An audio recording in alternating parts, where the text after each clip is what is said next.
என்ன மாமே வீட்டுக்கு பின்னாடி பள்ளம் மாறி நோண்டி அதுக்குள்ள வீட்டை கட்டி வச்சிருக்க? இது பேர் தான் மாமே பங்கர். எது பங்கு கடையா? குறிக்குள்ள எதுக்கு மாமே பங்கரே புடிச்சுக்க? இது பங்கு கதை இல்ல மாமே, பங்கர். ஒருவேளை நாளைக்கு 3ஆம் உலகப் போர் வந்தாலோ இல்ல எதிரி நாடுகள் நம்ம மேல மிசைல்ஸ் லான்ச் பண்ணாலோ இதுக்கு உள்ள போய் தப்பிச்சிடலாம் மாமே. அப்ப நியூக்ளியர் பாம் போட்டா என்ன மாமே பண்ணுவ? நியூக்ளியர் பாம் போட்டா பாறையில ஏத்தி பால் ஊத்த வேண்டியதுதான் மாமே. ஒருவேளை நியூக்ளியர் பாம் நம்ம பங்கர் இருக்கிற இடத்துல இருந்து 50 கிலோமீட்டர் தூரத்துல இருந்து தப்பிக்கலாம் மாமே. அது என்ன மாமே தானே தங்க வீட்டுக்கு வெளியே வச்சிருக்க?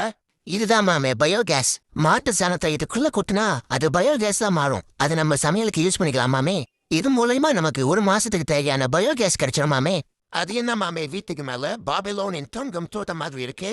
அதுதான் மாமே நம்ம மாடி தோட்டம். வா அங்க போய் பார்க்கலாம். என்ன மாமே வீட்டுக்கு மேல விவசாயத்தை பண்ணிட்டு இருக்க? ஆமா மாமே, நமக்கு அத்தியாவசியத்துக்கு தேவையான காய்கறி பழம் எல்லாமே இங்கேயே கிடைச்சிடும் மாமே. காய்கறி பழத்துக்கு உனக்கு எங்க இருந்து கிடைச்சிடும்? நான் வெஜ்ஜுக்கு என்ன மாமே பண்ணுவ?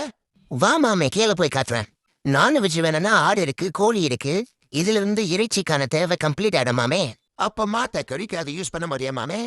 மாட்டை கறிக்காக கொன்னுட்டா அதுல இருந்து வர பயோகேஸுக்காகவும் பாலுக்காகவும் அடுத்த நாள் சுண்ணியதான் மாமே உம்பணும். சரி இவ்வளோ சொல்றியே, கரண்ட்டுக்கு என்ன மாமே பண்ணுவ? அதுக்கு தான் வீட்டுக்கு மேல சோலார் பேனல்ஸ் இருக்கே, அது மூலமா கரண்ட் வரும். அப்போ எல்லாத்துக்குமே ஒரு சொல்யூஷன் வச்சிருக்க.